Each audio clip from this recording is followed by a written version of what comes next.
Hello friends, welcome back to my channel. My name is Victoria and this is where I talk about all the bookish things that I love.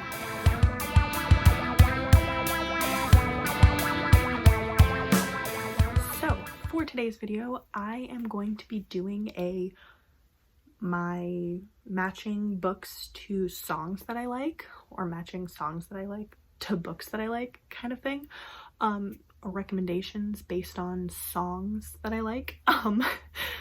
I did sort of the same concept a while ago when I did my like Spotify Wrapped thing, which I will link up above. Basically, I like chose a book for each of my favorite top like 5 songs on Spotify for the year of 2020. But I love music. It's one of my favorite things in the world. So are books. So I wanted to combine them. Somebody who does this a lot that I love watching her videos is Mary Grace from MG's Library. So if you like this type of video, you'll like Mary Grace's. So I'll link her channel below. Her videos are fantastic, but that's sort of where I got like this idea from. That she's why I kind of wanted to do it. So I chose 5 books and I chose songs that match like their vibe, or that like I think kind of go with that book, if that makes sense. So hopefully it'll make sense more as I go, like when I start saying the songs. I have my computer in front of me I have the lyrics open so I can like read some of the lyrics. Obviously I can't play the songs because of like copyright issues, but I'll link the songs below also if you want to go listen to them. They're great songs. So the first book that I am going to talk about is Birthday Girl by Penelope Douglas. So I absolutely love this book. I gave it 5 stars. This is about a girl who is dating this guy, and they lose their house and they end up moving in with her boyfriend's father, and then this book is a romance between that girl and the boyfriend's father. I will say there is no cheating in this, like on the part of the girl and the father, so if that would be a reason why you wouldn't want to go into it, that's one of the reasons why I was afraid of it, but this doesn't have that.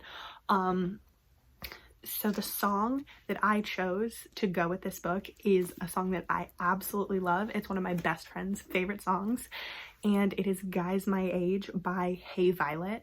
I love the band Hey Violet. Their songs are very like women empowerment type songs. They're very like pump up, female focused songs.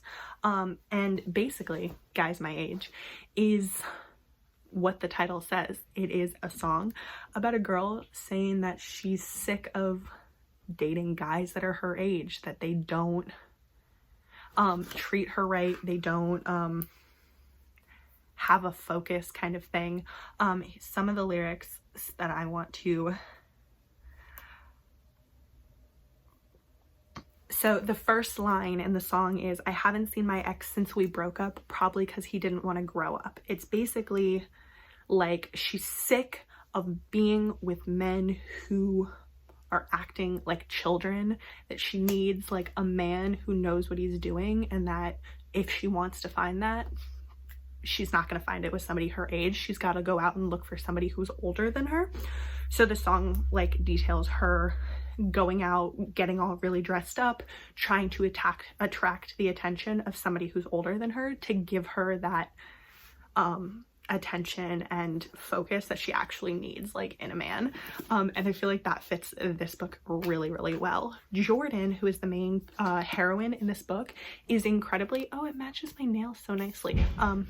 Jordan, who's the main heroine of this book, is incredibly mature. She's 19, but she has been on her own most of her life, and so she is very old for 19. Like, I felt like they were emotionally and like intellectually on the same page, her and the boyfriend's father, whose name I don't remember. Pike. They were very on the same level. She was a very mature 19-year-old. And I feel like that fits with this song, where she needs somebody who can keep up with her, that isn't going to hold her back. And something that this talks about is how when she's in the song, when she's talking about her ex, she says, all he ever wanted was to go down. What we supposed to do with all his friends around? Smoking weed, he'd never want to leave the house. Got an empty cushion on that sofa now. I feel like that really fits with the ex-boyfriend, this father, the hero's son, in this book. He was very much, didn't get a job. He spent a lot of his time drinking and partying and going out, and not like focusing on having to pay rent like Jordan was, or how to get their own place, and like focusing on the future of like what they need for their life as adults. He was very like college like, so I think it fits perfectly. I absolutely love this book, would definitely recommend, and would recommend this song and Hey Violet in general. So the next one, I don't have a physical copy of the book, but I have it on Kindle, and that is Dead Man Walking by Gianna Darling. The song that I associate with this book is Baby by Bishop Briggs. So this book is about the enforcer for a motorcycle club. So basically he's like their own personal like assassin. He goes out and kills people when they are enemies of the motorcycle club. And his name is Priest, and he is damaged, very, very damaged, and he is kind of insane. He, there's a lot of, knife wielding going on in this. He like kind of cuts, B, the heroine, in like a sexy way. If that makes sense. It's all consensual, but he's very alpha, he's very aggressive, he's very nuts, he's a little bit nuts, but he loves B dearly, and so this song I think fits really, really well. So there's a line in this song that I always think of this book for, and it says, my baby's got a fucked up head, but doesn't matter because he's so damn good in bed. He's still my baby. He's fucking crazy, but he's still my baby. And it's basically, I think, fits B so well. B understands that Priest is kind of screwed up, but she still loves him, and she understands the way that he is and how to deal with him as the way that he is. She loves him for who he is. Like, she doesn't need to change him. But like B's sister, who is the heroine from Welcome to the Dark Side, which is book 2 in this series, you can read them all as standalones if you want to. But B's older sister, Lou, married somebody who's 19 years older than her, and is the head of a motorcycle club, and yet Lou doesn't want B to be with Priest. Like, Lou and even all the other women in the motorcycle club, they are with people in motorcycle clubs. They are with like not typical heroes, men who do bad things, but they are all like, Priest takes the cake. Are you sure you want to be with Priest? He's scary. Lou is so worried that B is going to be like attacked by Priest, but B understands Priest for who he is and still loves him anyway. This song like is more about like doing like stupid shit than being like doing like scary things. So there's a line in the song that says, doing stupid shit and he drinks too much, but he looks good in leather, so I don't give a fuck. There's a part that says, sometimes I run my fingers through his hair, think of the crazy shit that's under there, angel and devil and that jet black stare, I like him like that. It fits so well with B and Priest. B is so sweet and innocent and very outwardly angel-like, and Priest is the exact opposite. He's big, he's scarred, he's tattooed, he's scary looking and scary in his head, but they fit together, and I think it's perfect. All right, the next one is a book that I'm sure many people have read, and that is A Court of, this is the wrong one, this one. This song really associates with the whole series, kind of, but I'm basically focusing on Rhys and Feyre's relationship for this song. That is what I associate with this song, but Rhys and Feyre's relationship is very focused in this book, which is why I wanted to have this book as the one that I like hold up. But I think that, well, you have to read this series in order, which works with this song, because I think that this song really fits with how Feyre is in both Court of Thorns and Roses and then in Court of Mist and Fury. And the song that I associate with it is Long Story Short by Taylor Swift.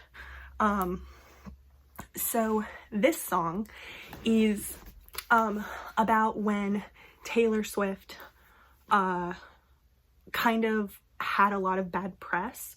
She fell from her throne as this like perfect person, and she talks about how she had such a difficult time she went through such a difficult time, and while going through this time she clung to somebody that she kind of knew wasn't right for her, but it was somebody who she needed, somebody during this hard time, and now she's gotten over that good time, and she's found the person that she's like supposed to be with forever. And I think that that fits with this series and this like relationship for Rhys and Feyre, because Feyre in the first book is with Tamlin. Feyre is going through really hard times. She is struggling to provide for her family, to survive, and she meets Tamlin, and Tamlin helps her, and she basically clings to him and says that she thinks she loves him, and he helps her get through that hard time. And then once that she feels like a stronger person, Rhys comes and helps her and loves her for real, and their relationship is much stronger because of what she went through with Tamlin. And so this song, it says, in the song it says, I fell from the pedestal right down the rabbit hole, long story short it was a bad time. Pushed from the precipice, clung to the nearest lips, long story short it was the wrong guy, but now I'm all about you, I'm all about you. She went through a hard time, clung to a person that she knew wasn't right for her, but that she needed a person at that time to like give her comfort, and now she's found the right person as she's gotten to a better place in her life.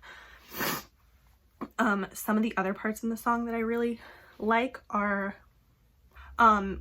towards the end of the song there's a part that says, no more keeping score, now I just keep you war, no more tug of war, now I just know there's more. She and my waves meet your shore forever and evermore.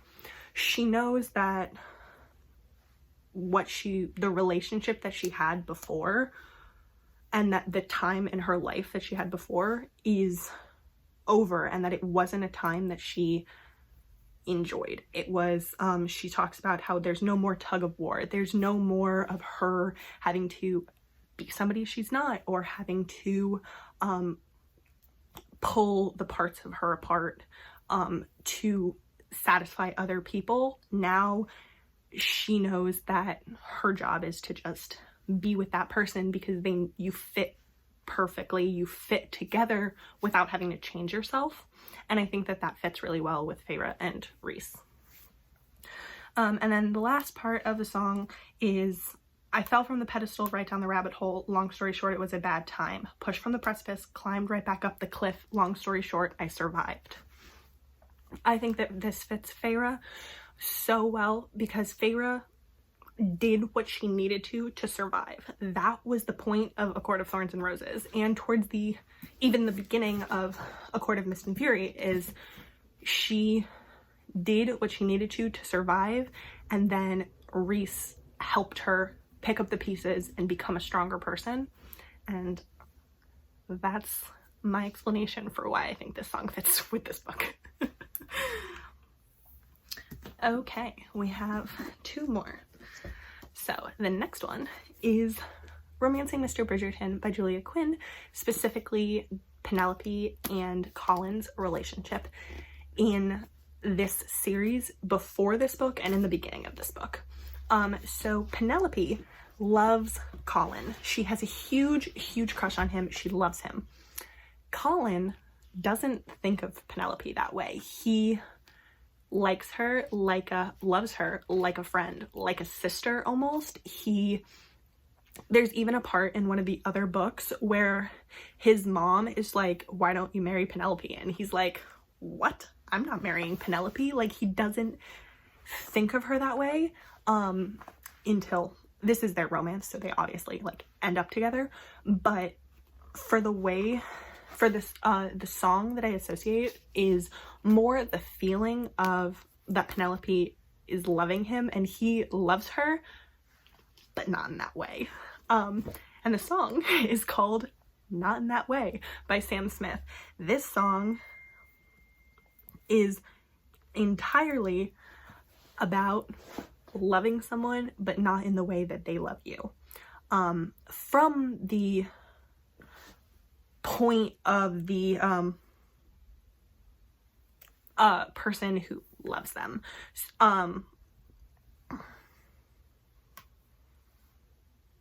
Even so, the first verse of the song says, I hate to say I love you when it's so hard for me. I hate to say I want you when you make it clear that you don't want me. Penelope loves Colin and she wants to show him that she loves him, but he, from certain actions and things that he says, makes it very clear that he doesn't love her. He doesn't want to marry her, be with her. And so it says, I never ask you because deep down I'm certain I know what you say. You'd say, I'm sorry, believe me, I love you, but not in that way.